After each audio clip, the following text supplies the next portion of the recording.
നമ്മുടെ സൗകര്യത്തിന് അല്ലെങ്കിൽ നമ്മുടെ ഇഷ്ടത്തിനല്ല വ്യായാമം ചെയ്യേണ്ടത്. വ്യായാമം ചെയ്യുമ്പോൾ ആരോഗ്യശാസ്ത്രം പറയുന്നത് ഹൃദയമിടിപ്പിന്റെ ആ ഒരു തോതനുസരിച്ചാണ്, അല്ലെങ്കിൽ അതിന്റെ നിരക്ക് അനുസരിച്ചാണ് നമ്മൾ എന്ത് ചെയ്യേണ്ടത്, വ്യായാമം ചെയ്യേണ്ടത്. ഉദാഹരണമായിട്ട് നോക്കുകയാണെങ്കിൽ, എപ്പോഴും നമ്മൾ ശ്രദ്ധിക്കേണ്ട ഒരു പ്രധാനപ്പെട്ട കാര്യം, നമ്മുടെ ഹൃദയമിടിപ്പ് അല്ലെങ്കിൽ നാഡിയിടിപ്പ്, അല്ലെങ്കിൽ നമ്മൾ സാധാരണയായി നിങ്ങൾക്കൊക്കെ അറിയാം, നമ്മൾ ആശുപത്രിയിൽ ചെന്ന് കഴിഞ്ഞാൽ അൽഹംദുലില്ലാ നല്ല മഴ പെയ്യുന്നു, അൽഹംദുലില്ലാ അൽഹംദുലില്ലാ. അപ്പോ ഞാൻ പറഞ്ഞു വന്നത്, നമ്മുടെ നാഡിയിടിപ്പ്, അതായത് നിങ്ങളൊക്കെ ഹോസ്പിറ്റലിൽ ചെന്ന് കഴിഞ്ഞാൽ നിങ്ങളുടെ കൈയുടെ ആ ഒരു തൊണ്ടഭാഗത്തായിട്ട് ഡോക്ടർ പിടിച്ചു നോക്കുന്നതായിട്ട് നിങ്ങൾക്ക് കാണാം. ശരിക്കും നമ്മുടെ റേഡിയൽ ആർട്ടറിയുടെ പൾസ് നോക്കുന്നതാണ്. ഈ റേഡിയൽ ആർട്ടറി പൾസാണ് ശരിക്കും നമ്മൾ അവിടെ നോക്കുന്നത്. അപ്പൊ ഈ റേഡിയൽ ആർട്ടറിയുടെ പൾസ് അല്ലെങ്കിൽ ഈ നാഡിയിടിപ്പിനെ ആശ്രയിച്ചാണ് എന്ത് ചെയ്യേണ്ടത്, നമ്മുടെ വ്യായാമം ക്രമപ്പെടുത്തേണ്ടത്. ഉദാഹരണമായി പറയുകയാണെങ്കിൽ, നാഡിയിടിപ്പിന്റെ ഒരു നിശ്ചിത നിരക്കിൽ ഉയരുന്ന തരത്തിലായിരിക്കണം നമ്മൾ വ്യായാമം ചെയ്യേണ്ടത്. അതിന് എക്സാമ്പിൾ ഞാൻ പറഞ്ഞുതരാം. ഇപ്പം സാധാരണയായി നമ്മൾ ചെയ്യേണ്ടത് എങ്ങനെയാണെന്ന് ചോദിച്ചാല്, 220 എന്ന ഒരു കോൺസ്റ്റന്റ് നമ്പർ ഉണ്ട്. 220, 220. ഈ 220 എന്ന ഈ നിശ്ചിത സംഖ്യയിൽ നിന്നും പ്രായം കുറയ്ക്കണം. അവരവരുടെ പ്രായം കുറയ്ക്കുക.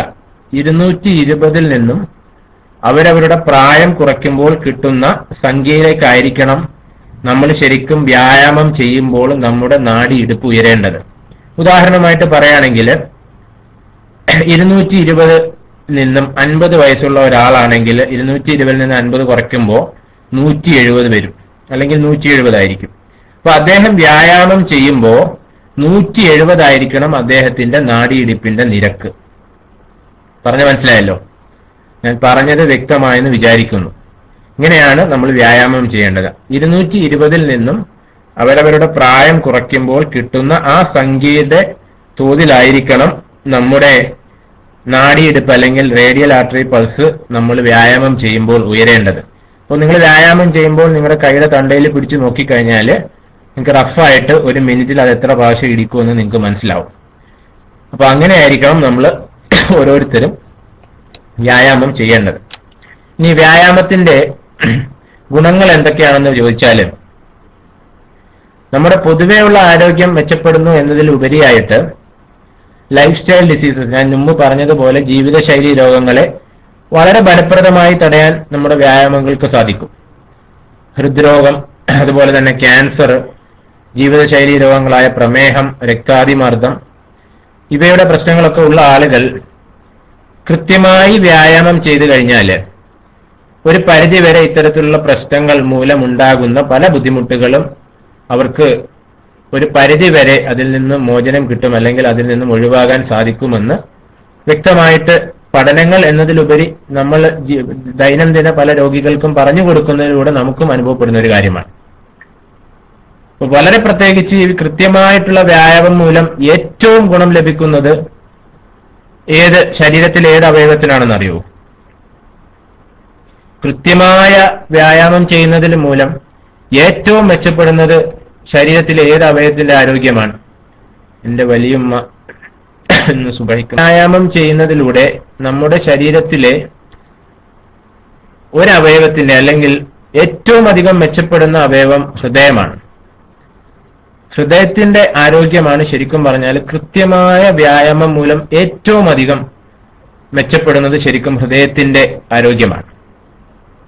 നന്നായിട്ട് അല്ലെങ്കിൽ എല്ലാ ദിവസവും വ്യായാമം ചെയ്യുന്ന ആളുകൾക്ക് ഹൃദ്രോഗം വരുന്നതിന്റെ സാധ്യത ഗണ്യമായി കുറയുന്നു. മനസ്സ് അവയവമാണോ എന്ന് ചോദിച്ചാൽ ആരോഗ്യ ശാസ്ത്രത്തിന് മനസ്സൊരു അവയവമായിട്ട് നമ്മൾ ആക്കുന്നില്ല. മനസ്സിലായില്ലേ? മനസ്സ് ഒരു അവയവമായിട്ട് നമ്മൾ കണക്ക് കൂട്ടുന്നില്ല. അപ്പൊ ഞാൻ പറഞ്ഞത്, ഈ കൃത്യമായി വ്യായാമം ചെയ്യുന്നതിലൂടെ ഹൃദ്രോഗം വരാനുള്ള സാധ്യത വളരെയധികം കുറയുകയും, ഇനി ഹൃദയാഘാതം വന്ന ഒരാൾക്കാണെങ്കിൽ കൂടി കൃത്യമായി വ്യായാമം ചെയ്യുന്നതിലൂടെ അദ്ദേഹത്തിന്റെ ചികിത്സ അത് കൂടുതൽ പ്രയോജനപ്പെടുന്നതിനും വീണ്ടും പുതിയതായ ഒരു ഹൃദയാഘാത സാധ്യത കുറയ്ക്കുന്നതിനുമൊക്കെ ഈ കൃത്യമായ വ്യായാമ രീതികൾ സഹായിക്കും. അപ്പോൾ അതിൽ പറയാനുള്ളത്, ഈ ഹൃദ്രോഗികളൊക്കെ വ്യായാമം ചെയ്യുമ്പോൾ ശ്രദ്ധിക്കേണ്ട പല പ്രത്യേക കാര്യങ്ങളുമുണ്ട്. അപ്പോൾ അത് നിങ്ങളുടെ ഡോക്ടർമാരുടെ അടുത്ത് ചോദിച്ചാൽ തന്നെ അവരതിന് കൃത്യമായിട്ടുള്ള ഒരു നിർദ്ദേശം തരും. അല്ലെങ്കിൽ പൊതുവായിട്ടുള്ള ചില നിർദ്ദേശങ്ങൾ ഇൻഷാ അല്ലാഹ് ഞാൻ ഈ ക്ലാസിന്റെ അവസാനം പറയുന്നുണ്ട്. അതിൽ കൂടുതലായിട്ട് എന്തെങ്കിലും അറിയണമെന്നുള്ളവർ അവരവരുടെ ഡോക്ടർമാരുമായിട്ട് കൺസൾട്ട് ചെയ്താൽ തന്നെ. ഈ ഹൃദ്രോഗമുള്ള ആളുകൾ വളരെ കൂടുതൽ ശ്രദ്ധിക്കേണ്ടതാണ്. കാരണം എപ്പോഴും എല്ലാവരും വ്യായാമം ചെയ്യുന്നത് പോലെ അവർക്ക് വ്യായാമം ചെയ്താൽ പറ്റില്ല. അവർക്ക് അവരുടേതായ ചില ലിമിറ്റേഷൻസിൽ നിന്നുകൊണ്ട് വേണം അവർ വ്യായാമം ചെയ്യാൻ. അപ്പൊ ഞാൻ പറഞ്ഞത്, ഹൃദ്രോഗം വന്ന ആളുകളാണെങ്കിലും കൃത്യമായി വ്യായാമം ചെയ്യുന്നതിലൂടെ ആ ഹൃദ്രോഗത്തിന്റെ മരുന്ന് കഴിക്കുന്നവരാണെങ്കിൽ ആ മരുന്നിന്റെ പ്രയോജനം അവർക്ക് കൂടുതൽ ലഭിക്കുകയും വീണ്ടും പുതിയതായിട്ടുള്ള ഒരു ഹൃദയാഘാതം വരുന്നതിൽ നിന്നും ഈ വ്യായാമങ്ങൾ അവരെ തടയുകയും ചെയ്യുന്നതായിട്ട് നമുക്ക് കാണാൻ സാധിക്കുന്നുണ്ട്. അതുപോലെ തന്നെ നമ്മുടെ ശരീരത്തിലെ കൊളസ്ട്രോൾ, നമ്മുടെ ആ ശരീരത്തിൽ വേണ്ടാത്ത അല്ലെങ്കിൽ ആവശ്യമില്ലാത്ത കൊളസ്ട്രോൾ ആയ LDL, ലോ ഡെൻസിറ്റി ലിപ്പോപ്രോട്ടീൻസിന്റെ അളവ് കൃത്യമായി വ്യായാമം ചെയ്യുന്നതിലൂടെ ഏതാണ്ട് 5 മുതൽ 20% വരെ കുറയുന്നു എന്ന് നമുക്ക് കാണാൻ സാധിക്കും. കൃത്യമായ വ്യായാമം ചെയ്യുന്നതിലൂടെ തന്നെ ഈ LDL കൊളസ്ട്രോൾ അല്ലെങ്കിൽ ലോ ഡെൻസിറ്റി ലിപ്പോപ്രോട്ടീൻസ്, ശരീരത്തിൽ ആവശ്യമില്ലാത്ത അല്ലെങ്കിൽ നമ്മുടെ ശരീരത്തിന് വേണ്ടാത്ത ഈ കൊളസ്ട്രോളിന്റെ അളവ് 5 മുതൽ 20% വരെ കുറയുന്നതായിട്ട് നമുക്ക് കാണാനായിട്ട് സാധിക്കുന്നുണ്ട്. അതുപോലെ തന്നെ നമുക്ക് ശരീരത്തിൽ വളരെ ആവശ്യമായ കൊളസ്ട്രോൾ ആയ HDL കൊളസ്ട്രോൾ അല്ലെങ്കിൽ നമ്മളൊക്കെ പറയാറുള്ള നല്ല കൊളസ്ട്രോൾ, ഹൈ ഡെൻസിറ്റി ലിപ്പോപ്രോട്ടീൻസിന്റെ അളവ് കൂടുന്നതായിട്ടും വ്യായാമം ചെയ്യുമ്പോൾ അതിന്റെ അളവ് കൂടുന്നതായിട്ടും നമുക്ക് കാണാൻ സാധിക്കുന്നുണ്ട്. അപ്പോൾ ഹൃദ്രോഗത്തിൽ വ്യായാമത്തിന്റെ പങ്ക് ഇതാണ്. കൊളസ്ട്രോളിൽ കുറയ്ക്കുന്നതിനും വ്യായാമത്തിന് അതിന് വ്യക്തമായിട്ടുള്ള പങ്കുണ്ട്. അതുപോലെ തന്നെ പ്രമേഹ നിയന്ത്രണം അല്ലെങ്കിൽ ഡയബറ്റിസ് ഉള്ള ആളുകൾ, അവർക്ക് ഭക്ഷണ നിയന്ത്രണവും അതുപോലെ മരുന്നുകളും ഒക്കെ ഉപയോഗിക്കുന്നതോടൊപ്പം തന്നെ വ്യായാമത്തിൻ്റെതായിട്ടുള്ള ഒരു പ്രാധാന്യം പ്രമേഹ രോഗികളിലുമുണ്ട്. ഭക്ഷണ നിയന്ത്രണവും അതുപോലെ തന്നെ മരുന്നും അല്ലെങ്കിൽ ഇൻസുലിനും ഒക്കെ വേണം. അതിനോടൊപ്പം തന്നെ കൃത്യമായ വ്യായാമ മുറകൾ അല്ലെങ്കിൽ വ്യായാമ രീതികൾക്ക് ഈ പ്രമേഹ രോഗികൾക്കും അതിൻ്റെതായിട്ടുള്ള പ്രാധാന്യമുണ്ട്. പ്രധാനമായിട്ടും നാം നോക്കുകയാണെങ്കിൽ പ്രമേഹത്തിന്റെ പ്രധാനപ്പെട്ട ഒരു കാരണം എന്ന് പലപ്പോഴും നമുക്ക് തോന്നിയിട്ടുള്ള ഒരു കാരണം ഇൻസുലിന്റെ പ്രതിരോധം. ഞാൻ പ്രമേഹത്തിന്റെ ക്ലാസ് എടുക്കുമ്പോൾ തന്നെ അത് എന്തുകൊണ്ട് വരുന്നു എന്ന് പറഞ്ഞപ്പോ ഈ ഇൻസുലിൻ, നമ്മുടെ ശരീരം വേണ്ടത്ര രീതിയിൽ ഇൻസുലിനോട് പ്രതികരിക്കുന്നില്ല, അതുകൊണ്ട് നമ്മുടെ ശരീരത്തിന്റെ ഗ്ലൂക്കോസിന്റെ അളവ് കൂടുന്നു എന്ന് ഞാൻ പറഞ്ഞിരുന്നു. അപ്പൊ ഇൻസുലിന്റെ പ്രതിരോധം കൂടാനുള്ള വളരെ പ്രധാനപ്പെട്ട ഒരു കാരണം നമ്മുടെ ശരീരത്തിന്റെ അമിത ശരീരഭാരമാണ്, അല്ലെങ്കിൽ ശരീരത്തിന്റെ ഭാരം കൂടുന്നതാണ്, അല്ലെങ്കിൽ ഒബിസിറ്റിയാണ് ഈ ഇൻസുലിൻ റെസിസ്റ്റൻസ് ഉണ്ടാവാനുള്ള പ്രധാനപ്പെട്ട ഒരു കാരണം.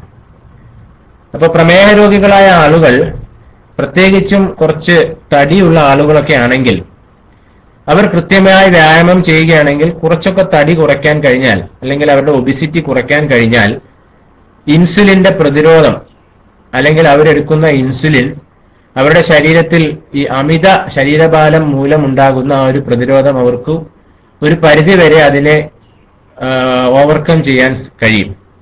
അപ്പൊ അതുകൊണ്ട് തന്നെ പ്രമേഹ രോഗികളായ ആളുകൾക്ക് വ്യായാമത്തിൽ അതിൻ്റെതായിട്ടുള്ള പ്രത്യേകതയുണ്ട്. അത് പ്രധാനമായിട്ടും ഞാൻ ഈ പറഞ്ഞ ഈ ഇൻസുലിൻ റെസിസ്റ്റൻസ്, അത് ഈ അമിത ശരീരഭാരം മൂലമുണ്ടാകുന്ന ഇൻസുലിൻ റെസിസ്റ്റൻസ് പ്രമേഹ രോഗികൾ കൃത്യമായി വ്യായാമം ചെയ്താൽ ഒരു പരിധി വരെ അവർക്ക് ആ ഇൻസുലിൻ റെസിസ്റ്റൻസ് അവർക്ക് എന്ത് ചെയ്യാൻ പറ്റും, ഒഴിവാക്കാൻ പറ്റും.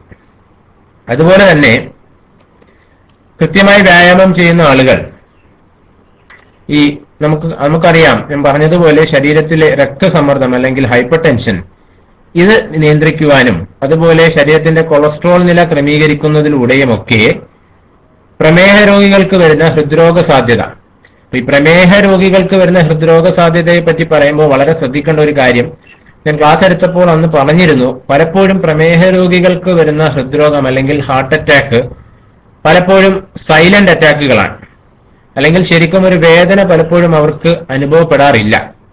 അത് അവരുടെ കുറ്റമല്ല, അത് പ്രമേഹത്തിന്റെ കുറ്റമാണ്.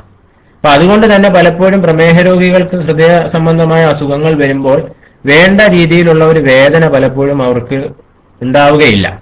അപ്പൊ അതുമൂലം പലപ്പോഴും ഇത്തരത്തിലുള്ള സൈലന്റ് അറ്റാക്കുകൾ അവരറിയുകയുമില്ല.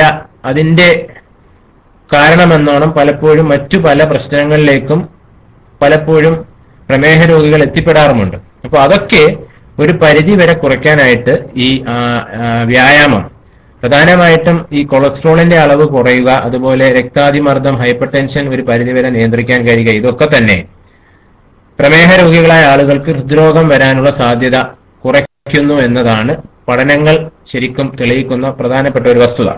അപ്പൊ അതുകൊണ്ട് തന്നെ പ്രമേഹ രോഗികൾക്ക് വ്യായാമം ചെയ്യുന്നതിൽ അതിൻ്റെതായിട്ടുള്ള പങ്ക് ഉണ്ട് എന്ന് തന്നെയാണ് നമുക്കതിൽ നിന്നും വളരെ വ്യക്തമായി മനസ്സിലാക്കാൻ സാധിക്കുന്നത്. ചില പഠനങ്ങൾ നമ്മളൊന്ന് ശ്രദ്ധിച്ചു കഴിഞ്ഞാൽ പ്രമേഹ സാധ്യതയേറിയവരിൽ ശരിക്കും കൃത്യമായ വ്യായാമം ചെയ്യുന്നതിലൂടെ അവരുടെ അമിതവണ്ണവും അതുപോലെ ശരീരഭാരവും നിയന്ത്രിക്കുകയാണെങ്കിൽ ഒരു 4 വർഷം കൊണ്ട് അവർക്ക് രോഗസാധ്യത 50% അതിൽ കൂടുതലോ ആയി കുറയ്ക്കാൻ കഴിയുമെന്നാണ്. ഞാൻ പറഞ്ഞത് വ്യക്തമായെന്ന് വിശ്വസിക്കുന്നു. ഞാൻ പറഞ്ഞതിന്റെ ആകത്തുക കൃത്യമായി ശരീരഭാരം കൂടുതലുള്ള പ്രമേഹ രോഗികൾ കൃത്യമായി വ്യായാമം ചെയ്താൽ അവർക്ക് പ്രമേഹം വരാനുള്ള സാധ്യത, പ്രമേഹ രോഗികളെന്ന് ഉദ്ദേശിക്കുമ്പോൾ പ്രമേഹത്തിന്റെ രോഗം വരാനുള്ള സാധ്യതയാണ്, അല്ലാതെ പൂർണ്ണമായും മരുന്ന് കഴിക്കുന്ന ആളുകളല്ല. പ്രമേഹ സാധ്യതയുള്ള ആളുകൾ, അവർക്ക് ശരീരഭാരം കൂടുതലുള്ള ആളുകൾ കൃത്യമായി വ്യായാമം ചെയ്താൽ അവർക്ക് പ്രമേഹം വരാതിരിക്കാനുള്ള സാധ്യത 50%, അതിൽ നേർപകുതിയോ അതിൽ കൂടുതലോ ആയി കുറയ്ക്കാൻ കഴിയുന്നു എന്ന് പറയുമ്പോൾ വ്യായാമത്തിൻ്റെതായിട്ടുള്ള ഒരു പങ്ക് അത് വളരെ വലുതാണ്.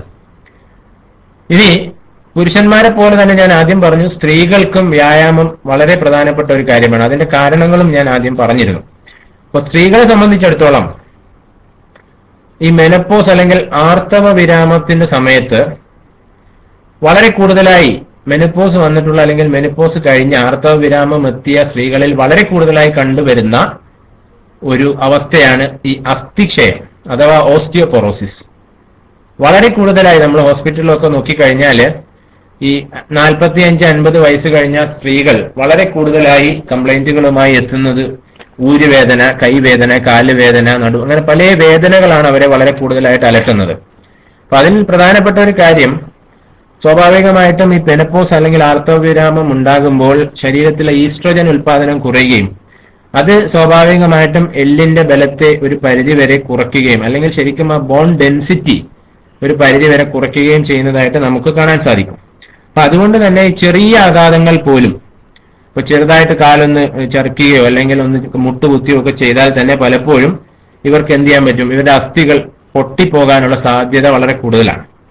അപ്പൊ അതുകൊണ്ട് തന്നെ ഈ വെയിറ്റ് ട്രെയിനിങ് എക്സസൈസുകൾ ചെയ്യുന്നവർക്ക്, അതായത് പ്രത്യേകിച്ച് ഈ വെയിറ്റ് ട്രെയിനിങ് എന്ന് ഉദ്ദേശിക്കുന്നത് ഈ ബോൺ ഡെൻസിറ്റി അല്ലെങ്കിൽ അസ്ഥി സാന്ദ്രത കൂട്ടാൻ വേണ്ടിയിട്ട് സഹായിക്കുന്ന ചില പ്രത്യേക എക്സസൈസുകളാണ് ഈ വെയിറ്റ് ട്രെയിനിങ് എക്സസൈസുകൾ.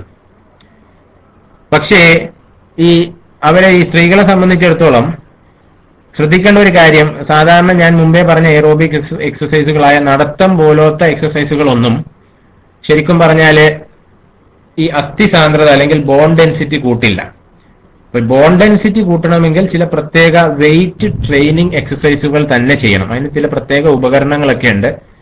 അപ്പോൾ ജസ്റ്റ് അറിഞ്ഞിരിക്കുക, ഇങ്ങനെ എപ്പോഴെങ്കിലും ഹോസ്പിറ്റലിലൊക്കെ പോകുമ്പോൾ ഡോക്ടർ ഇങ്ങനെ വെയിറ്റ് ട്രെയിനിങ് എക്സസൈസ് പറയുമ്പോൾ അത് എന്തിനു വേണ്ടിയിട്ടാണെന്ന് രണ്ടാമതൊന്ന് ചിന്തിക്കരുത്. KMIC-യിലൂടെ ഇങ്ങനെ ഒരു ഡോക്ടർ ഇതിന്റെ കാര്യം പറഞ്ഞിട്ടുണ്ട് എന്ന് അപ്പോൾ തന്നെ ഓർക്കുക. വെയിറ്റ് ട്രെയിനിങ് എക്സസൈസ് ചെയ്യുന്നത് പ്രത്യേകിച്ച് മെനോപോസ് അല്ലെങ്കിൽ ഈ ആർത്തവ വിരാമം എത്തിയ സ്ത്രീകൾക്ക് അസ്ഥി സാന്ദ്രത കൂട്ടാൻ അല്ലെങ്കിൽ അവരുടെ ബോൺ ഡെൻസിറ്റി കൂട്ടാൻ വേണ്ടിയിട്ട് നിർദ്ദേശിക്കുന്ന ചില പ്രത്യേകതരം എക്സസൈസുകളാണ്. അതിന്റെ ഡീറ്റെയിൽസിലേക്ക് ഇപ്പൊ ഞാൻ പോകുന്നില്ല. ചില പ്രത്യേക എക്സസൈസുകളാണ്. അതിന്റെ കുറച്ച് പടങ്ങളൊക്കെ ഉണ്ട്. അപ്പൊ അത് ഇപ്പൊ കാണിക്കാൻ പറ്റാത്തത് കൊണ്ടിട്ട് എന്റെ കൂടുതൽ ഡീറ്റെയിൽ ആയിട്ട് പോകുന്നില്ല. അപ്പൊ എപ്പോഴെങ്കിലും ഇങ്ങനെ ഒരു എക്സസൈസ് ആരെങ്കിലും പറയുമ്പോൾ അതിൽ നിന്ന് മനസ്സിലാക്കേണ്ടത് ഇത്ര മാത്രമാണ്, ഇത് ശരിക്കും ശരീരത്തിന്റെ നമ്മുടെ എല്ലുകളുടെ അസ്ഥി സാന്ദ്രത അല്ലെങ്കിൽ ബോൺ ഡെൻസിറ്റി കൂട്ടാൻ വേണ്ടിയിട്ടുള്ള ചില പ്രത്യേകതരം എക്സസൈസുകളാണെന്ന് ശ്രദ്ധിക്കുക.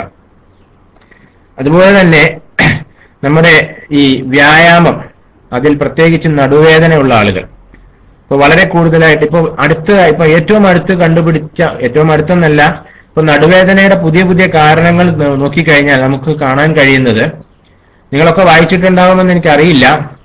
ദീർഘദൂരം പോക്കറ്റിൽ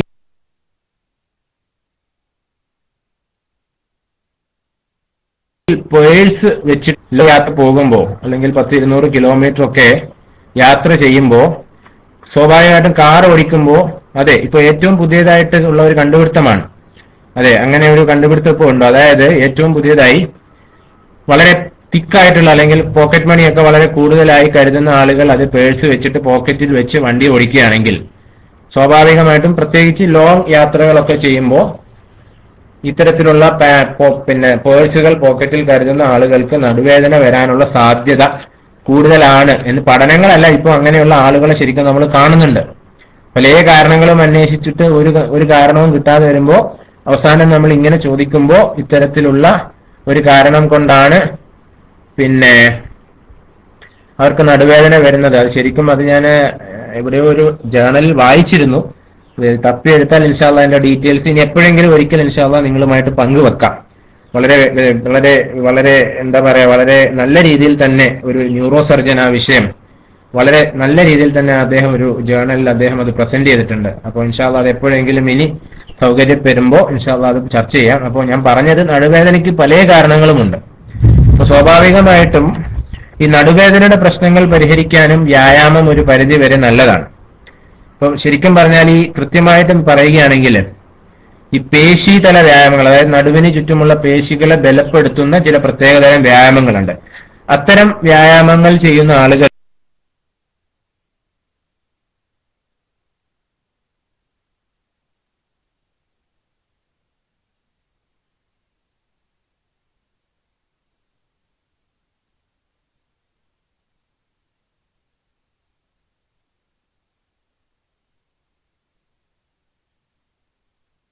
സ്ത്രീകളെ സംബന്ധിച്ചുള്ള കാര്യങ്ങളാണ് ഞാൻ പറഞ്ഞു വന്നിരുന്നത്.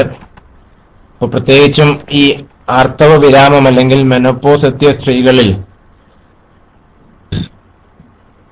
അസ്ഥിക്ഷയം അല്ലെങ്കിൽ ഓസ്റ്റിയോപൊറോസിസ് എന്ന അസുഖം വളരെ കൂടുതലായിട്ട് ഇപ്പോൾ കണ്ടുവരുന്നുണ്ട്. അത് അവരുടെ കുറ്റമല്ല.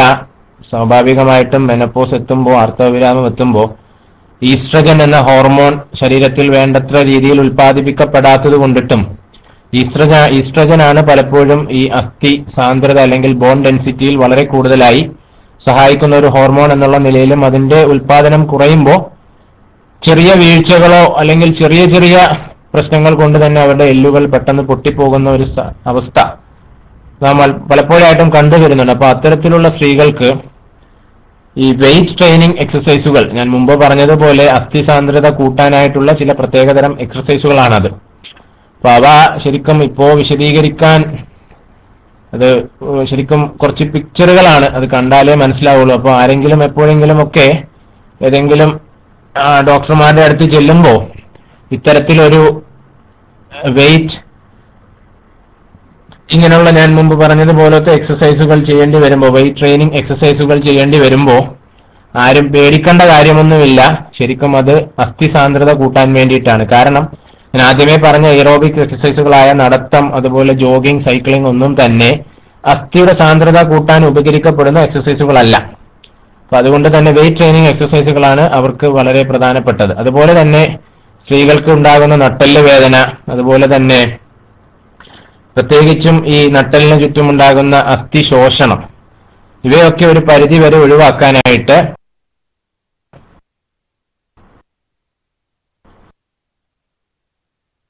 പല വ്യായാമങ്ങളും നമുക്കൊന്ന് ലഭ്യമാണ്.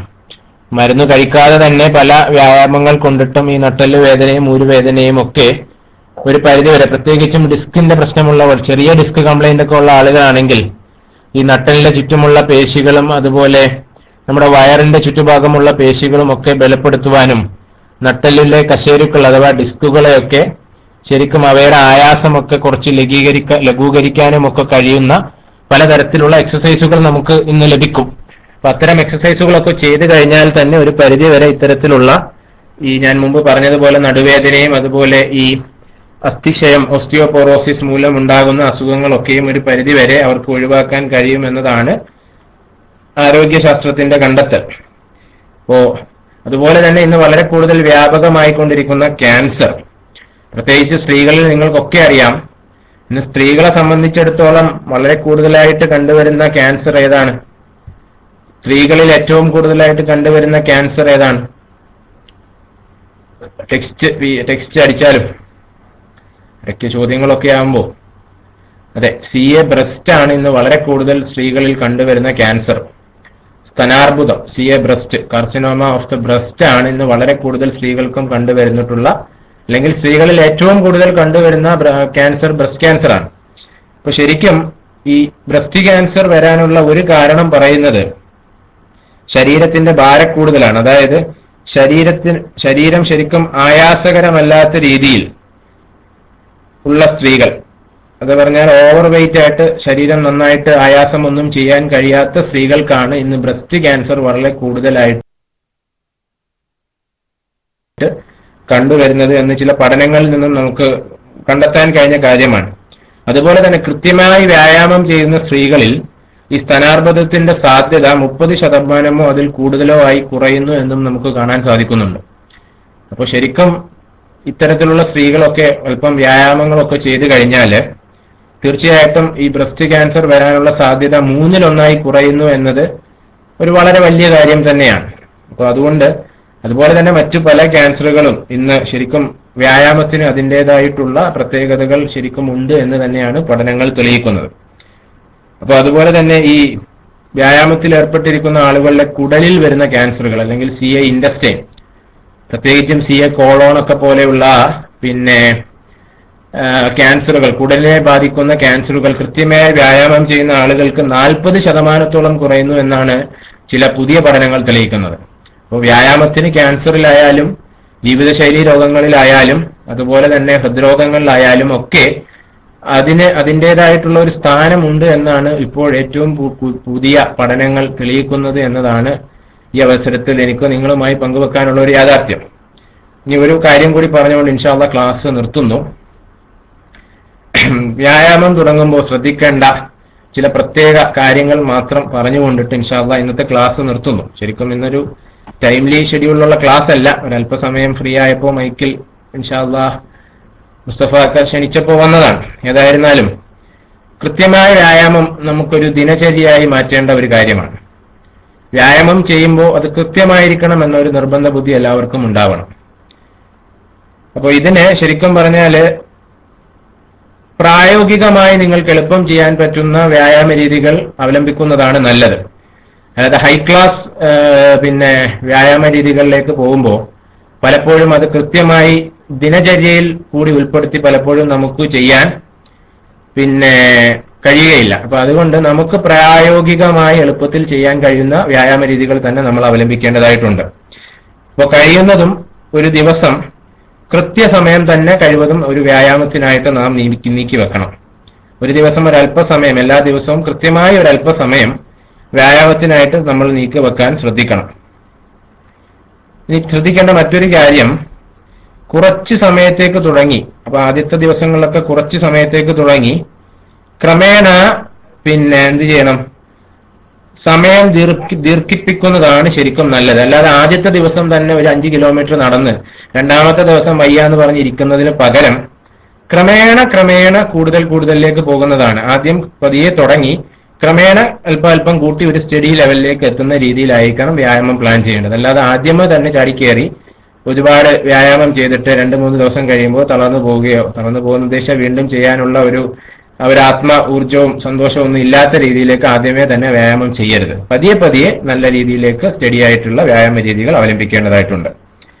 അപ്പോൾ അതിൽ ശ്രദ്ധിക്കേണ്ട ഒരു കാര്യം, ഓരോ ആഴ്ചയിലെ കണക്കെടുക്കുകയാണെങ്കിൽ ഒരാഴ്ചയിൽ നിങ്ങൾക്ക് ചെയ്യാൻ പറ്റുന്നത് ഒരു 10-15 മിനിറ്റുകൾ വീതം കൂട്ടി അത് ക്രമേണ 1 മണിക്കൂറാക്കണം.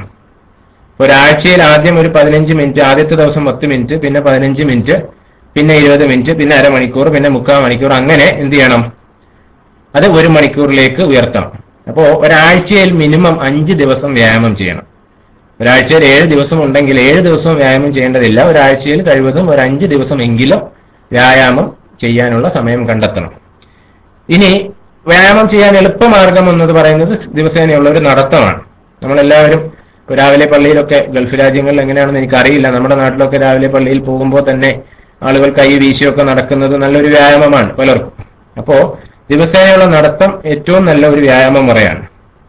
ഇപ്പൊ ഒരു മിതവേഗത്തിൽ നടക്കുമ്പോൾ തന്നെ 1 മണിക്കൂർ കൊണ്ട് 320 കലോറി ഊർജമാണ് നമ്മുടെ ശരീരത്തിൽ നിന്നും ചെലവഴിക്കുന്നത്.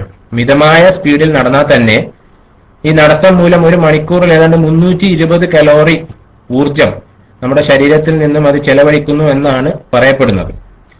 അപ്പൊ ശരിക്കും നടക്കുമ്പോൾ നമുക്കൊക്കെ അറിയാവുന്നത് പോലെ കൈകളൊക്കെ അയച്ച് നന്നായി വീശി നടക്കണം. അപ്പൊ ഞാൻ പറഞ്ഞു ഒരു മിതവേഗത്തിൽ നടക്കണം. ഈ മിതവേഗം എത്രത്തോളം ആകണമെന്ന് ചോദിച്ചാല് നമ്മൾ നടക്കുമ്പോൾ നമ്മുടെ അടുത്തുള്ള ആളിനോട് സംസാരിച്ചു കൊണ്ട് നടക്കാവുന്ന ഒരു വേഗത്തിലേ നടക്കാവൂ. അപ്പൊ അതാണ് ഒരു മിനിമം സ്പീഡ് എന്ന് പറയാം. ഇപ്പൊ 2 ആളുകൾ നടക്കുകയാണെങ്കിൽ നമ്മുടെ തൊട്ടപ്പുറത്തുള്ള ആളിനോട് സംസാരിച്ച് വേണം നടക്കാൻ. അപ്പൊ ആ ഒരു സ്പീഡ് മാത്രമേ വ്യായാമത്തിൽ നമ്മൾ ആ ഒരു സ്പീഡിൽ വേണം നടക്കാൻ.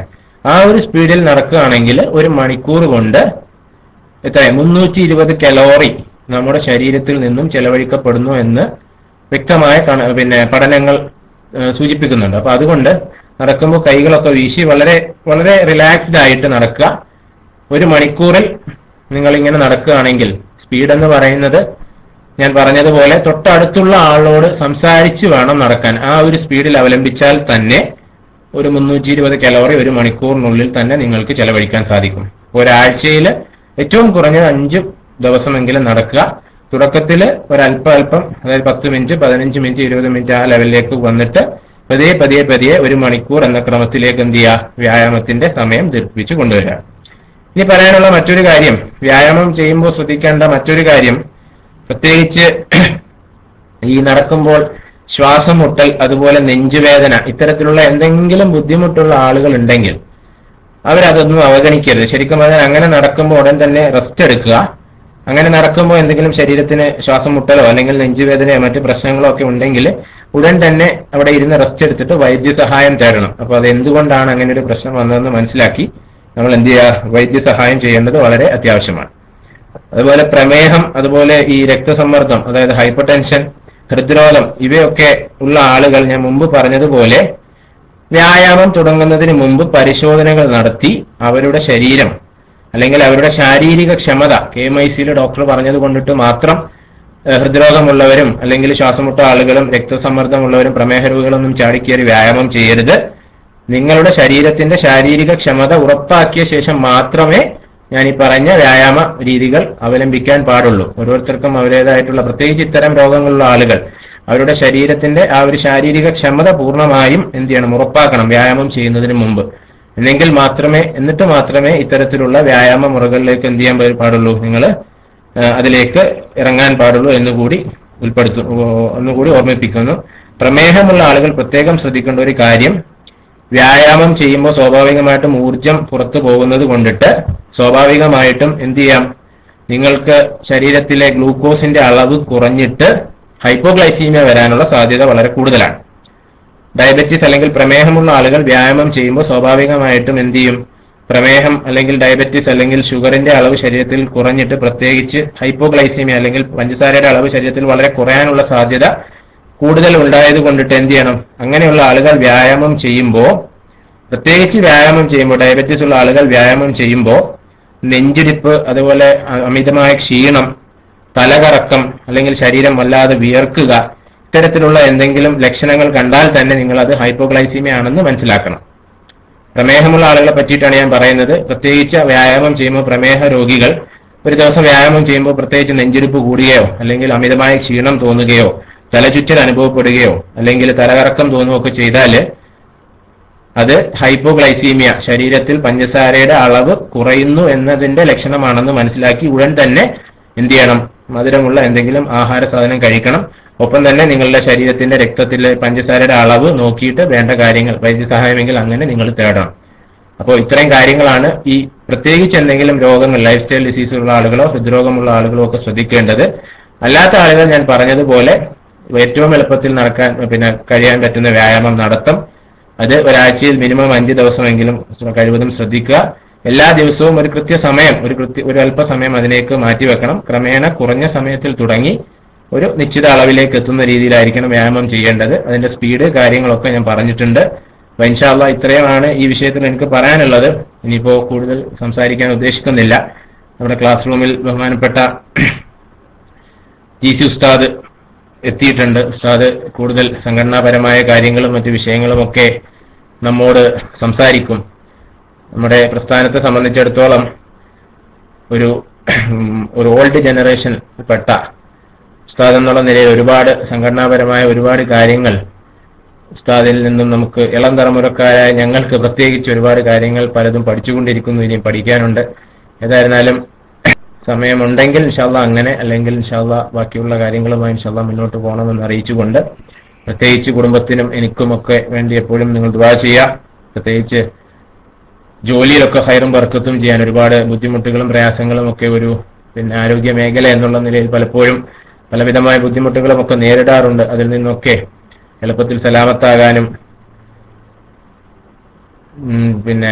ഖിദ്മത്ത് ചെയ്യുന്ന ആളുകൾക്ക് അല്ലെങ്കിൽ രോഗികൾക്കൊക്കെ നല്ല ശിഫ കിട്ടാനും ഒക്കെ നിങ്ങളൊക്കെയും എപ്പോഴും ദുആയിൽ ഉൾപ്പെടുത്തണം, ഓർക്കണമെന്ന് മാത്രം പ്രത്യേകം വസിയത്ത് ചെയ്തുകൊണ്ട്, അല്ലാഹു സുബ്ഹാനഹു വ തആല നാം പറഞ്ഞതും കേട്ടതും അവന്റെ അടുക്കൽ ഒരു സ്വാലിഹായ അമലാക്കി അല്ലാഹു നമ്മിൽ നിന്നും കബൂൽ ചെയ്യുമാറാകട്ടെ. നമ്മുമായി ബന്ധപ്പെട്ട നമ്മുടെ ഉസ്താദുമാർ, നമ്മുടെ ക്ലാസ് റൂമിലെ സുഹൃത്തുക്കൾ, നമ്മുടെ പ്രാസ്ഥാനിക സുഹൃത്തുക്കൾ, ദുആ കൊണ്ട് വസിയിച്ചത് എല്ലാവരെയും അല്ലാഹു നമ്മെ ഈ റൂമിൽ ഒരുമിച്ച് കൂട്ടിയതുപോലെ അല്ലാഹു നാളെ അവന്റെ സ്വർഗീയ ലോകത്ത് റസൂലുള്ളാഹി സ്വല്ലല്ലാഹു അലൈഹി വസല്ലം തങ്ങളുടെ ചാരത്ത് ഒരുമിച്ച് കൂട്ടി അനുഗ്രഹിക്കട്ടെ എന്ന് ആത്മാർത്ഥമായി ദുആ ചെയ്തുകൊണ്ട്, പ്രത്യേകിച്ച് നമ്മുടെ ഉസ്താദുമാർ വന്നിരായ ഖമറുൽ ഉലമ, നൂറുൽ ഉലമ, കൻസുൽ ഉലമ പോലെയുള്ള നമ്മുടെ വടവൃക്ഷം പോലെയുള്ള നമ്മുടെ പണ്ഡിതന്മാർക്ക് അല്ലാഹു ഇസ്സത്തും ഹിമ്മത്തും ആഫിയത്തും ഒക്കെ നൽകി ധാരാളം കാലം നമുക്ക് നേതൃത്വം നൽകാൻ അവർക്കൊക്കെ അല്ലാഹു തൗഫീഖ് നൽകട്ടെ എന്ന് ആത്മാർത്ഥമായി ദുആ ചെയ്തുകൊണ്ട് ഇൻഷാ അല്ലാഹ് തൽക്കാലം മൈക്ക് റിലീസ് ചെയ്യുന്നു. വആഖിറു ദഅവാന അനിൽ ഹംദുലില്ലാഹി റബ്ബിൽ ആലമീൻ. അസ്സലാമു അലൈക്കും വറഹ്മത്തുള്ളാഹി വബറകാതുഹു. അസ്സലാമു അലൈക്കും വറഹ്മത്തുള്ളാഹി വബറകാതുഹു. ഡോക്ടർ, ഒരു ചോദ്യമുണ്ട്. ഈ തൈറോയിഡിന്റെ അസുഖം നടക്കുമ്പോൾ കിതപ്പ് വരുന്നുണ്ട്, അതുകൊണ്ട് വല്ല ബുദ്ധിമുട്ടും ഉണ്ടാകുമെന്ന് അറിയാൻ വേണ്ടിയിട്ടായിരുന്നു. അസ്സലാമു അലൈക്കും.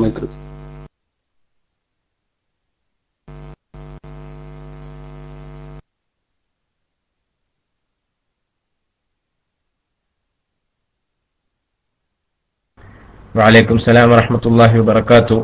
തൈറോയിഡിന്റെ വിഷയം പറയുമ്പോൾ സാധാരണയായി സ്ത്രീകൾക്ക് വളരെ കൂടുതൽ ക്ഷീണം അനുഭവപ്പെടുന്ന തൈറോയിഡ് ഹൈപ്പോതൈറോയിഡിസമാണ്.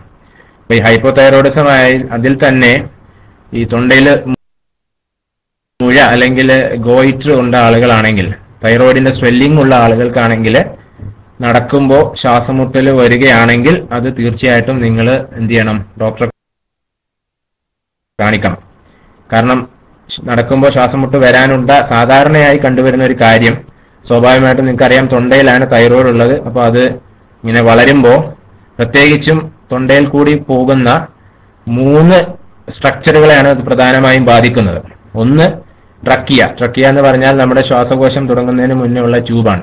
അപ്പൊ അതിലേക്ക് ഇത് വളർന്നിട്ട് അതിന്റെ പ്രഷർ വരികയാണെങ്കിൽ ശ്വാസമുട്ടൽ അനുഭവപ്പെടാം.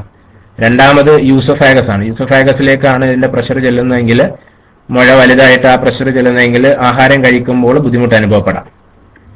മൂന്നാമതായിട്ട് ഈ റിക്കറന്റ് ലാരിഞ്ചൽ നെർവ് എന്ന് പറഞ്ഞിട്ട് ഒരു നെർവ് പോകുന്നുണ്ട്. അപ്പൊ അതിലേക്കാണ് ഇതിന്റെ പ്രഷർ വരുന്നുണ്ടെങ്കിൽ സംസാരിക്കുമ്പോൾ സൗണ്ട് വ്യത്യാസം അനുഭവപ്പെടാം. തൊണ്ടയടപ്പ്, പ്രത്യേകിച്ചും തൈറോയിഡുള്ള സ്ത്രീകൾക്ക് തൊണ്ടയടപ്പിന്റെ ഒരു ലക്ഷണം ഉണ്ടെങ്കിൽ മിക്കവാറും ആ മുഴ റിക്കറന്റ് ലാരിഞ്ചൽ നെർവ് എന്ന് പറയുന്ന ആ ഞരമ്പിനെ പ്രസ് ചെയ്യുന്നതുകൊണ്ടാണ്. അപ്പൊ ഇത് 3മാണ് പ്രധാനമായിട്ടും നമ്മൾ കണ്ടുവരുന്നത്. അപ്പൊ അതുകൊണ്ടിട്ട് ശ്വാസം മുട്ടൽ ഉണ്ടെങ്കിൽ തീർച്ചയായിട്ടും അത് കണ്ടുപിടിക്കാൻ പറ്റുന്ന, അതെ കരീം ഉസ്താദ് ഇപ്പൊ ചോദിച്ച ചോദ്യം അത് ബാധിക്കും. തീർച്ചയായിട്ടും ഹൈപ്പോതൈറോയിഡിസം അങ്ങനെയുള്ള വിഷയങ്ങൾ സ്ത്രീകൾക്ക് അവരുടേതായിട്ടുള്ള ഒരുപാട് വിഷയങ്ങളെ അത് ബാധിക്കും. പലപ്പോഴും ഈ തൈറോയ്ഡ് കൊണ്ടെന്നാണെന്ന് പലരും അത് മനസ്സിലാക്കുന്നില്ല. പലപ്പോഴും നമ്മൾ തൈറോയ്ഡൊക്കെ ടെസ്റ്റ് ചെയ്ത് അതിന് ഗുളിക കൊടുത്തു കഴിയുമ്പോഴാണ് പലപ്പോഴും പല കാര്യങ്ങളും നോർമലിലേക്ക് വരുന്നത്. പ്രത്യേകിച്ച് സ്ത്രീകളുടെ ഈ പീരീഡ്സുമായിട്ടൊക്കെ ബന്ധപ്പെട്ട് ഒരുപാട് ഡിസോർഡേഴ്സ് ഈ തൈറോയ്ഡ് സംബന്ധമായി വരുമ്പോൾ കണ്ടുവരുന്നുണ്ട്. അപ്പൊ അതേതാണെന്ന് കണ്ടെത്തി അതിന്റെ മെഡിസിൻ കഴിച്ചു കഴിഞ്ഞാൽ, തൈറോയ്ഡ് ഹോർമോണിന്റെ അളവ് ശരീരത്തിൽ കൃത്യമായി കഴിഞ്ഞാൽ ഇത്തരത്തിലുള്ള പ്രശ്നങ്ങളൊക്കെ ഒരു പരിധി വരെ പരിഹരിക്കാൻ കഴിയും. പക്ഷെ ഈ തൊണ്ടയടപ്പ് ഈ തൈറോയ്ഡ് സ്വെല്ലിംഗ് ആയിട്ടുള്ള പ്രശ്നമാണെങ്കിൽ അതൊരു അൾട്രാസൗണ്ട് വല്ലതും ചെയ്ത് നോക്കിക്കഴിഞ്ഞാൽ നിങ്ങൾക്ക് അറിയാൻ പറ്റും. അങ്ങനെയുള്ള ഒരു പ്രശ്നം ഉണ്ടെങ്കിൽ പിന്നെ അത് ഒരു ഡോക്ടറെ കണ്ടിട്ട് അത് കൂടുതൽ പരിശോധനകൾ നടത്തി അതിന് വേണ്ട കാര്യങ്ങൾ ചെയ്യണമെന്ന് കൂടി ഇൻഷാ അല്ലാഹ് അറിയിക്കുന്നു. ഇവരൊക്കെ ചോദ്യം ചോദിക്കാനുള്ള ആളുകളാണോ? റൈസ് ഹാൻഡ് ചെയ്തവരെല്ലാം ചോദ്യം ചോദിക്കാനുള്ളവരാണോ? ആണെങ്കിൽ ഇൻഷാ അല്ലാഹ് മൈക്ക് വിടുന്നു. ഇൻഷാ അല്ലാഹ് പെട്ടെന്ന് ചോദ്യം ചോദിക്കണം. ഒരല്പം പുറത്തേക്ക് പോകേണ്ടതായിട്ടുണ്ട്. ഉസ്താദുമാരാണല്ലേ? മാഷാ അല്ലാഹ്. അസ്സലാമു അലൈക്കും. ഉസ്താദ, എന്റെ ഭാര്യക്ക് ഇങ്ങനെ കുട്ടി വളർച്ച കമ്മിയാണ്, ഒരു ഭാഗത്തേക്ക് വളർച്ചയില്ല എന്ന് പറഞ്ഞിട്ടുണ്ട്. പിന്നെ അതുകൊണ്ട് പിന്നെ ഈ പ്രസവിച്ചതിന്റെ ശേഷം വല്ല പ്രശ്നങ്ങളും ഉണ്ടാവോ? ഡോക്ടർ പറയുന്നുണ്ട് ഓപ്പറേഷൻ വേണ്ടി വരും എന്നെല്ലാം പറയുന്നുണ്ട്. അപ്പൊ വല്ല പ്രശ്നങ്ങളും ഉണ്ടാവോ പ്രസവിച്ചതിന് ശേഷം, അല്ലെങ്കിൽ ഇപ്പൊ പ്രസവിക്കുന്നതിന് മുമ്പ് വല്ല പ്രശ്നങ്ങളുണ്ടായി ഒന്ന് പറയണം. അസ്സലാമു അലൈക്കും.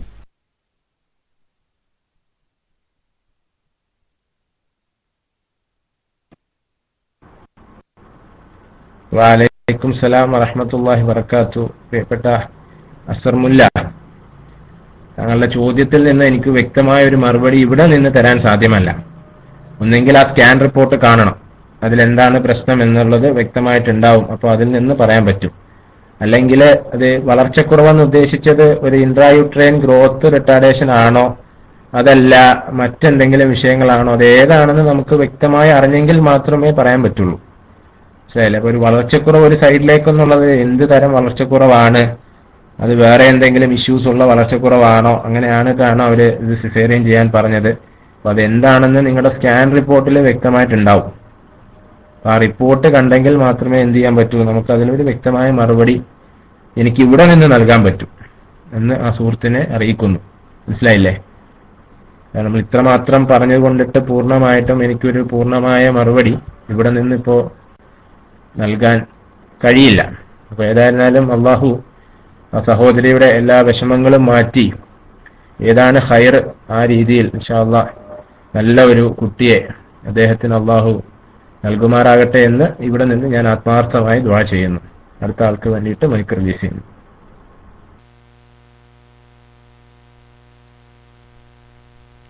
അസ്സലാമു അലൈക്കും വറഹ്മത്തുള്ളാഹി. സാറേ, ഞാൻ ചോദിക്കുന്നതിന് മോൾക്ക് വേണ്ടിയിട്ടാണ്. മോള് 14 വയസ്സായി, ഇപ്പോൾ തീരെ തടിയില്ല, ഭക്ഷണമൊക്കെ വളരെ കുറവാണ് കഴിക്കുന്നത്. അപ്പോൾ എപ്പോഴും ഭയങ്കര ക്ഷീണമാണ്. അപ്പോൾ അതിനു പറ്റിയിട്ട് എന്തെങ്കിലും നമ്മൾ പുറത്തുനിന്ന് വാങ്ങിക്കൊടുക്കാൻ പറ്റുന്നൊരു മരുന്ന് എന്തെങ്കിലും പറഞ്ഞു തന്നാൽ നല്ല ഉപകാരമായിരുന്നു. ഞാൻ ഇപ്പോൾ ഗൾഫിലാണ് ഉള്ളത്. അപ്പോൾ അവർ ഇൻഷാ അല്ലാഹ് ഞാൻ മിക്ക റിസീവ് ചെയ്യാം. അസ്സലാമു അലൈക്കും.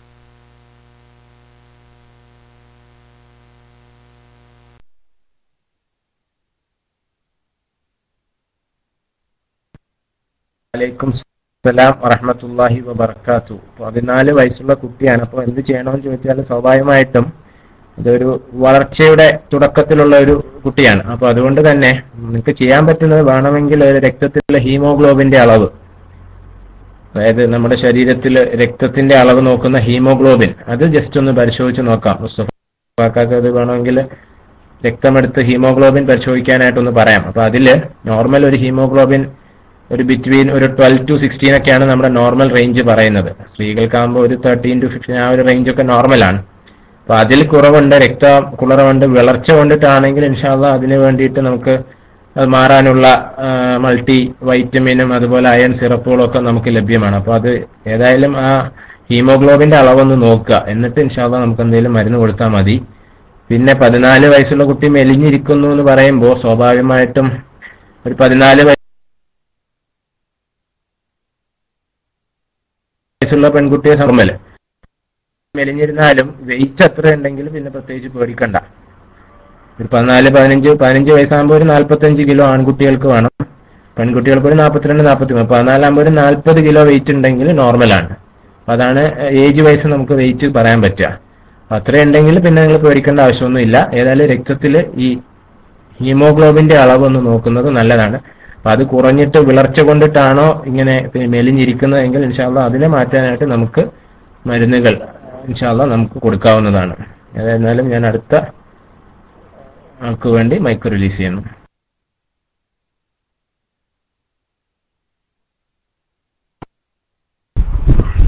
അസ്സലാമു അലൈക്കും വറഹ്മത്തുള്ളാഹി വബറകാതുഹു. ഡോക്ടറെ, ഞാനൊരു 10-20 വർഷത്തിലധികമായി ഒരു പ്രമേഹ രോഗിയാണ്. പക്ഷേ പ്രമേഹം കൊണ്ട് എത്ര വലിയ ബുദ്ധിമുട്ടുകളൊന്നും അങ്ങനെ ഇവിടെ വന്നിട്ടില്ല. എന്തെങ്കിലും മുറിവ് പറ്റിയാൽ ഉറങ്ങാതിരിക്കലോ അല്ലെങ്കിൽ വളരെ കൂടുതൽ എപ്പോഴും 300-350 ഡിഗ്രി ഉണ്ടാവുന്നൊന്നുമില്ല. 160, 170 ചിലപ്പോൾ ഫാസ്റ്റായിട്ടുണ്ടാവും. പിന്നെ അങ്ങനെ കുറച്ച് പച്ചമധുരം നിയന്ത്രിച്ചാൽ 115, 125, 120 അത്രയുണ്ട്. പക്ഷെ ഇങ്ങനെ ഈ പഴവർഗ്ഗങ്ങൾ എന്തൊക്കെ കഴിക്കുന്നതിന് നമുക്ക് തകരാറില്ലാത്ത പഴവർഗ്ഗങ്ങൾ എന്താണെന്ന് അറിഞ്ഞാൽ കൊള്ളായിരുന്നു. കാരണം ഭക്ഷണം കഴിക്കലൊക്കെ വളരെ കുറവാകും. എന്തെങ്കിലുമൊക്കെ പഴവർഗ്ഗങ്ങൾ കിട്ടിയാൽ ഞാൻ കഴിക്കലുണ്ട്. അത് മാത്രമെന്ന് പറഞ്ഞ് ഡോക്ടർക്ക് തിരക്കാടുകളുണ്ട്. ഞാൻ ഇവിടെ കൂടുതൽ ചോദിക്കുന്നില്ല. മൈക്ക് റേസ് ചെയ്യുന്നു. അസ്സലാമു അലൈക്കും.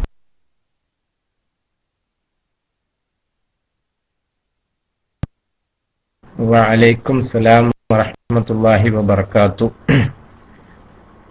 ഉസ്താദ് പ്രമേഹ രോഗി, 20 വർഷമായി പ്രമേഹ രോഗിയാണെന്ന് അറിഞ്ഞപ്പോ പഴവർഗ്ഗങ്ങൾ കഴിക്കാവുന്നത്, പ്രത്യേകിച്ച് കഴിക്കാവുന്നത് നമ്മുടെ നാട്ടിലുള്ള റോബസ്റ്റ പഴം, പച്ചപ്പഴം കഴിക്കാം.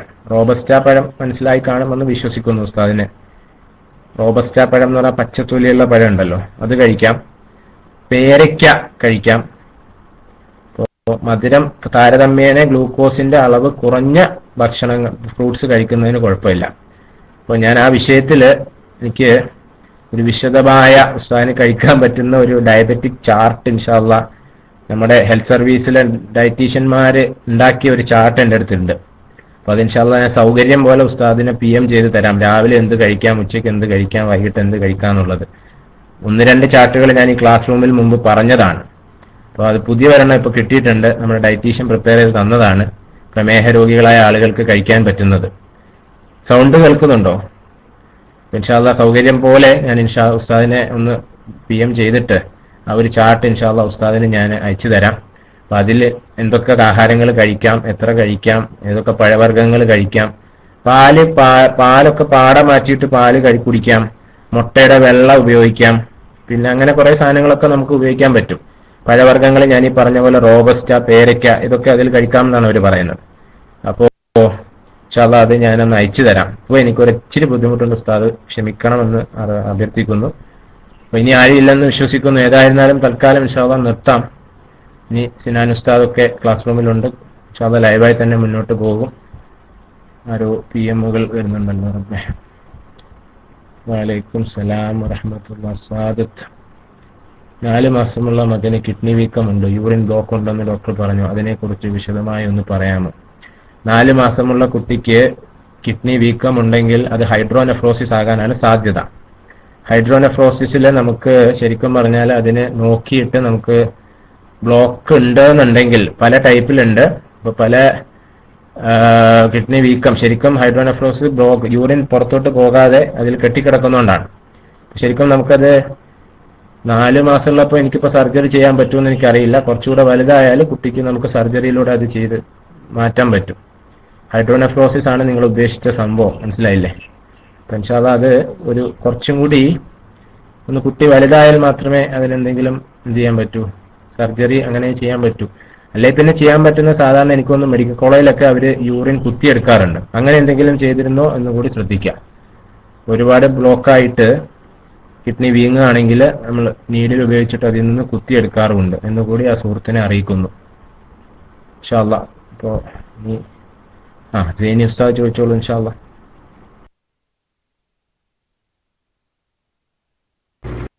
അസ്സലാമു അലൈക്കും വറഹ്മത്തുള്ളാഹി. സാറേ, പിന്നെ ഈ നടുവേദന ഉള്ള ആളുകള് അവര് കൂടുതൽ 2-3 ദിവസമൊക്കെ വ്യായാമം ചെയ്യും. അപ്പോൾ കൂടുതൽ അവർക്ക് വേദന അനുഭവപ്പെടുന്നു. അപ്പോൾ അവര് വ്യായാമം നിർത്തുന്നു. അപ്പോൾ അവര് ധരിക്കുന്നത് ഈ നടുവേദന എന്റെ വ്യായാമം കൊണ്ട് നടുവേദന കൂടുന്നു എന്നാണ്. എന്താണ് അതിന്റെ ഒരു പ്രശ്നങ്ങളൊന്ന് പറഞ്ഞുതരാമോ?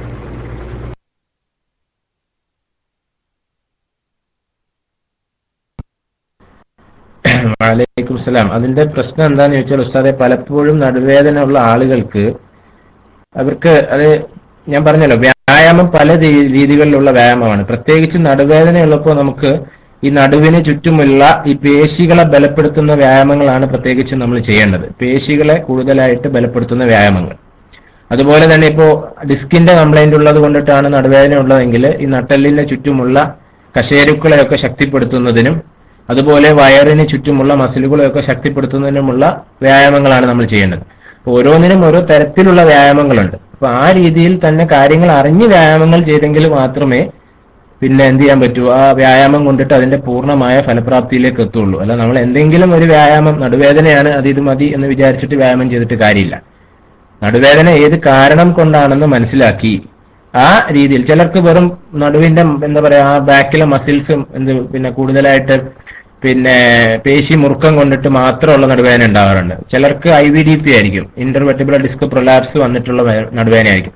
ചിലർക്ക് അതിന്റെ അടിയിൽ കോക്സിഡൈനി ആയിരിക്കും. അങ്ങനെ പല റീസൺ കൊണ്ടിട്ടും എന്ത് ചെയ്യാൻ പറ്റും, ഈ ഇത്തരത്തിലുള്ള വേദനകൾ വരാം. അപ്പൊ ഏത് റീസൺ ആണ്, ഏത് അസുഖമാണെന്ന് കണ്ടെത്തി അതിന് വേണ്ടിയിട്ടുള്ള പ്രത്യേക വ്യായാമങ്ങൾ ചെയ്തെങ്കിൽ മാത്രമേ ഈ വ്യായാമം കൊണ്ടിട്ടുള്ള ഒരു പൂർണ്ണമായ ഫലപ്രാപ്തി എത്തുകയുള്ളൂ എന്നാണ് ആ വിഷയത്തിൽ എനിക്ക് പറയാനുള്ളത്. മനസ്സിലായില്ലേ? പ്രത്യേകിച്ച് ഈ ഡിസ്കിന്റെ കംപ്ലൈന്റ് ഉള്ള ആളുകൾക്കൊക്കെ ശരിക്കും പറഞ്ഞാൽ ഈ വ്യായാമം ചെയ്യുമ്പോൾ സംഭവിക്കുന്ന എന്താന്ന് ചോദിച്ചാൽ, ഡിസ്കിന്റെ കംപ്ലൈന്റ് ഉള്ള ആളുകൾ ശ്രദ്ധിക്കേണ്ടതും ഈ നട്ടലിന് ചുറ്റുമുള്ള പേശികൾ, അതുപോലെ വയറിന്റെ പേശികൾ, അതുപോലെ നട്ടലിന്റെ കശേരുക്കള്, അതുപോലെ തന്നെ നട്ടലിന്റെ ഈ ഡിസ്കിനുണ്ടാകുന്ന ഓവർ ആയാസം അല്ലെങ്കിൽ കൂടുതലായിട്ട് വെയിറ്റ് വരുന്നത് കുറയ്ക്കുക. അപ്പൊ അങ്ങനെ കുറയ്ക്കാനായിട്ടാണ് നമ്മൾ മറ്റുള്ള പേശികളെ ബലപ്പെടുത്തുന്ന എക്സസൈസ് ചെയ്യുന്നത്. അപ്പൊ അതുകൊണ്ടിട്ട് ഏത് അസുഖമാണെന്ന് അറിഞ്ഞ് വ്യക്തമായി തന്നെ കാര്യങ്ങൾ മനസ്സിലാക്കി എക്സസൈസ് ചെയ്യണം. എന്നെങ്കിൽ മാത്രമേ എക്സസൈസിന് പൂർണ്ണമായിട്ട് അതിന്റെ ഫലപ്രാപ്തിയിൽ എത്താൻ കഴിയൂ. ഞാൻ പറഞ്ഞത് ഉസ്താദിന് പൂർണ്ണമായിട്ടും മനസ്സിലായി എന്ന് ഇൻഷാ അല്ലാഹ് ഞാൻ പ്രതീക്ഷിക്കുന്നു. ഇൻഷാ അല്ലാഹ് ഏതായാലും ഇനി ആരുമില്ല, തൽക്കാലം മൈക്ക് റിലീസ് ചെയ്യുന്നു. മറ്റ് അഡ്മിൻസ് ആരെങ്കിലും ഇൻഷാ അല്ലാഹ് മൈക്കിലേക്ക് വന്ന് ലൈവായി കൊണ്ടുപോകണമെന്ന് അഭ്യർത്ഥിച്ചുകൊണ്ട് നിർത്തുന്നു. ആഖിറു ദഅ്വാനാ അൽഹംദുലില്ലാഹി റബ്ബിൽ ആലമീൻ. അസ്സലാമു അലൈക്കും വറഹ്മത്തുള്ളാഹി വബറകാതുഹു.